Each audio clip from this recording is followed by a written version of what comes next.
What's good? 13 Love, Rise of Flies, they true like them nines, Royal Yellow Bay. Son of Big on my mama. Nets is Nets Rules, Nate Guys, Nate Kings. If you don't know what those are, you should go look them up. So I wanted to make a quick video. We're going to be speaking about how all bodies, we're just mainly speaking about quote unquote humans, human bodies. All bodies are actually female. And I want to start by giving y'all some little hints that you may have not have known about. But when you go and you look at some of the treaties that the Moroccan Empire or the Almoghad had made with the United States, or the 13 colonies in the times that was going on, or even when you're looking at a lot of the law as far as dealing with amity law and what we're under as far as us having to go to deal with courts that have flags with fringes on it. And if you don't know what that means, you should go look that up as well, because flags with fringes symbolizes a battle flag, and it's not representing a business flag or a business banner, which is already something that should be a warning to you guys dealing with the regular American flag. When you have a regular American flag, you see it has no gold fringes on it. But anytime you go into court, you see fringes on it. And everything that in this world that you see that has been established with some type of knowledge or information put behind it, it has a symbol as well, because we're dealing in a realm that also deals with signs and symbols, and in itself is a language on its own, as well as numbers, and as well as the letters themselves. All these things are all different languages. So body language is another one. You know what I'm saying?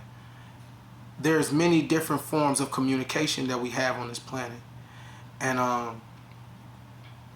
that's why they consider language to be an art. And that's why every time you go to school, one of your curriculums coming up is language arts and grammar, and which grammar is another word for grimoire. And for grimoires, which is basically like Grimm's. Like, you ever heard of the show Grim Keeper? This is people that was dealing with, like, you know, mysticism or the mystic arts and stuff like that. So that's another story. Grim is another word for spell as well too, just so you know. But they tell you that's why you can have a spelling bee. You know what I'm saying? But that's another story. But anyway, let's go right into it on why all humans are females. All human bodies are females. Okay? I'm going to explain to you why. And I'm going to show you where you can go look for yourself and you will realize I'm telling you the truth. So when the sperm has been granted access through the egg and has been, you know, started to be starts to reproduce more of its or more of these different cells, and starts to expand to become, you know, the embryo, and then, you know what I'm saying, as well as, you know, the baby and all that, right? When that happens, there's a number of different stages that the sperm and the egg goes through the transformation. It goes, like I said, through embryo stage, well, and then it goes through like these different, you know what I'm saying, changes. And majority of the first 4 or 5 stages that the human embryo goes through is actually exactly the same as any other animal, species, or bug on this planet. All the embryos of the species, for a human, for all species, they all look the same up until a certain point. And then once you reach a certain point within the trimesters and stuff like that, you have the transformation take place of it starting to look like what sperm cell and egg has come together. You know what I'm saying? What species it is. Because humans, we're one species. The whole race thing that's a control thing, but it's another story. But yeah, so Also, when the human embryo starts to reach the stage where it starts to look more human, what a lot of people don't know is that that infant or that embryo is actually a female when it first starts looking like a human. All babies are females until it reaches the stage within the birth where it makes a choice to either stay a female or to transform and seal itself off and become a male.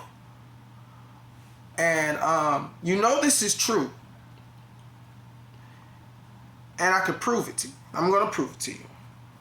So if God, we always hear that God created, you know what I'm saying, you know, Adam, and he took from his rib and created Eve. And, you know, at first sight, when you first hear that, that sounds good. It sounds good, but it ain't soundproof. Because if that was true, why do all males have a little line underneath their private area from the tip of their Johnson all the way around to their butthole?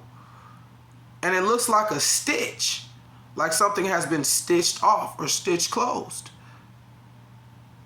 Why is it that the woman's ovaries and the male's testicles look almost identical internally?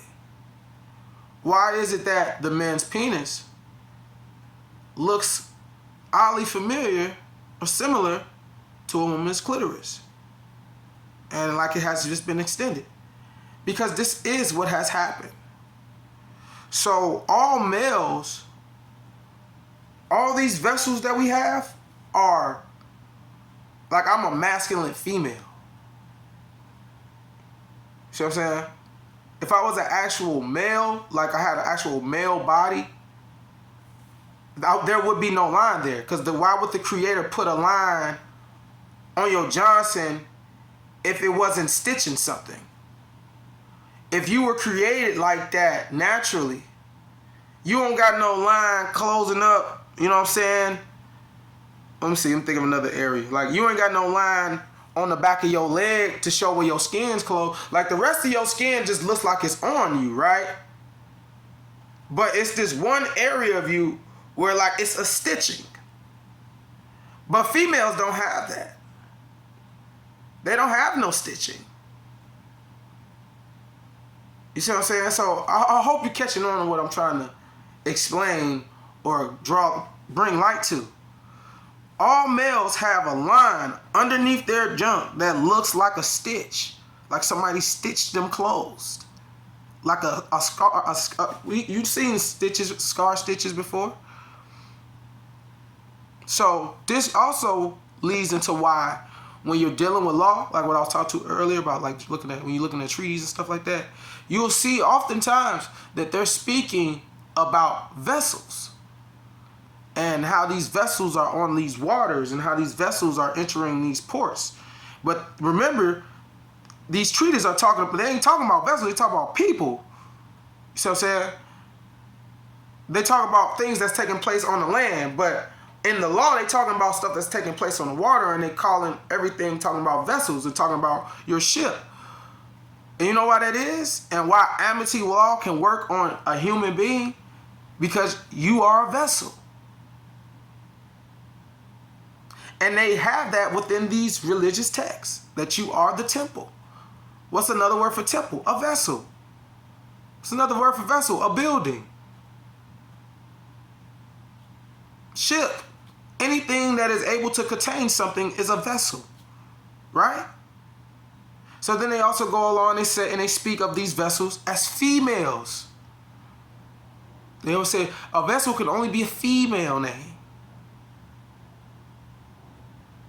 And I'm telling you why. Because they know what I'm telling you right now. That all males are masculine females. Now that ain't got no reason why you're attracted to the same sex. Because by design, you're actually supposed to be attracted to the opposite sex. But that can give some light to it. But that's a whole nother story. I ain't even gonna really dive into that, because then, you know what I'm saying, we gotta be speaking about energy and shit. And, you know, you understanding and overstanding that male and female have estrogen and testosterone. And based on the level is based on what you're considering a gender. But this is the thing, though. Us being born now, yes, we do have testosterone and estrogen both, but before you were born as an infant or as an embryo, you had already decided which one you wanted to produce more. So in the process of you coming into being, there, when I was speaking about that point when like I said, the spirit chooses what it wants to do. At that point, you had already constantly used the masculine energy or the testosterone to build your ship. That's why structurally, you know what I'm saying, we have our own look. Like, that's why I can look at a male structure and look at a female structure, and I can see that there's actual differences.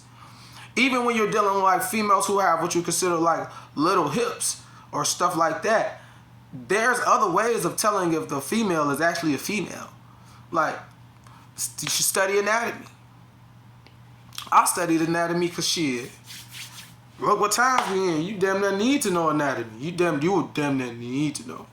But this is why they call this is also why I'm showing you how they're basically taking law that's dealing with the water, and they're able to make it the law that's on the land. And since everybody is not aware of this type of information, or they haven't found it interesting within themselves yet, because in this time you can find whatever you want. It's pretty much, what are you looking for? What is the end result you're trying to come to? Or what is the end result you're trying to come to as far as being on this journey? Because I'm going to let you know right now, there shouldn't really be an end result. There should only be stages. Because on this journey never stops. It constantly goes and goes. You're constantly changing, you're evolving. So if you're stuck on one thing and you haven't really gotten inside of self to even really decide or even notice your real reason of doing this, and you're just doing it because it's the most trending thing to do right now, you're going to be lost. And you're going to fall. And I'm sorry to tell you, that's what's going to happen, because it's happened to me. Like, I'm not new to this path. This journey is not a new thing for me. I've been doing this for some years now, like 5 or 6 years. And I can tell you, on my own personal journey, if you do not come up with a reason or have a true intention on why you're doing this thing, you're going to be met with so many obstacles, it might make you feel like you want to give up. You know what I'm saying? So you gotta have something that's keeping you balanced and stable as you're going on this journey, because the rabbit hole gets very deep. And you know what I'm saying, once you're in the rabbit hole, you know, people tend to think that they can escape it. You can't escape it. The only thing you can do is maintain within it. You know what I'm saying? You have to create your own sense of sanity. And you know, that is what it is. But this leads me to this one thing I want to say before I go. And this was supposed to be a short video, man. I just made this bitch long as hell. I heard of someone speaking about, I was watching this video, and I heard somebody speaking about, an artist speaking about Aleister Crowley. And I always hear people speaking about this man. And you know what I'm saying, they always trying to like reference him in music and stuff like that. I've been hearing that, like, you know, he's big influence in music and stuff like that. And I heard a quote from this beast, Demon, and he said from his book of the law, the only law is love or something like that, right? And I hear, it was something like that, whatever that quote. I hear people, they be like, man, I just understood him. He was just misunderstood. No, the fuck he wasn't. See, because you misunderstand love. And you don't really understand Lucifer or the light. I got a song coming out talking about this life. But anyway, love, you can love to hate somebody. Don't get this love thing confused. These are words. Love can make you crazy. Love can get you killed. Love can bring you joy and pain. See what I'm saying? Don't get just because this motherfucker tried to tell you, oh, he respect love, and he say a righteous man is gonna be. He told you right there that he was wicked right there. He was like, a righteous man gonna be righteous, and a wicked man is gonna be wicked, right? And you should love that, right? You should love that, right? Okay, so if you love being a righteous man, what are the qualifications of a righteous man? Somebody with morality, somebody with a sense of consciousness, somebody with common sense, somebody with benevolency, somebody who's merciful, you know what I'm saying? Somebody who's strong but merciful in their strength. What is a wicked motherfucker? A manipulator, a user, a vampire, a leech, a succubus, you know, a murderer, all these different things. And then he tells you love is the law. Okay, so he ain't never tell you what. Well, no, he did tell you what he loved. He loved to eat shit. He loved to do stuff strange for a piece of change. That's what he loved to do. So really, you had a demon tell you to be you, because it don't care what you do, it's gonna be it, which is wicked. So that lets you know that evil is within the universe, period. Don't get caught up in no fancy ass word, because he's talking about some, oh, I respect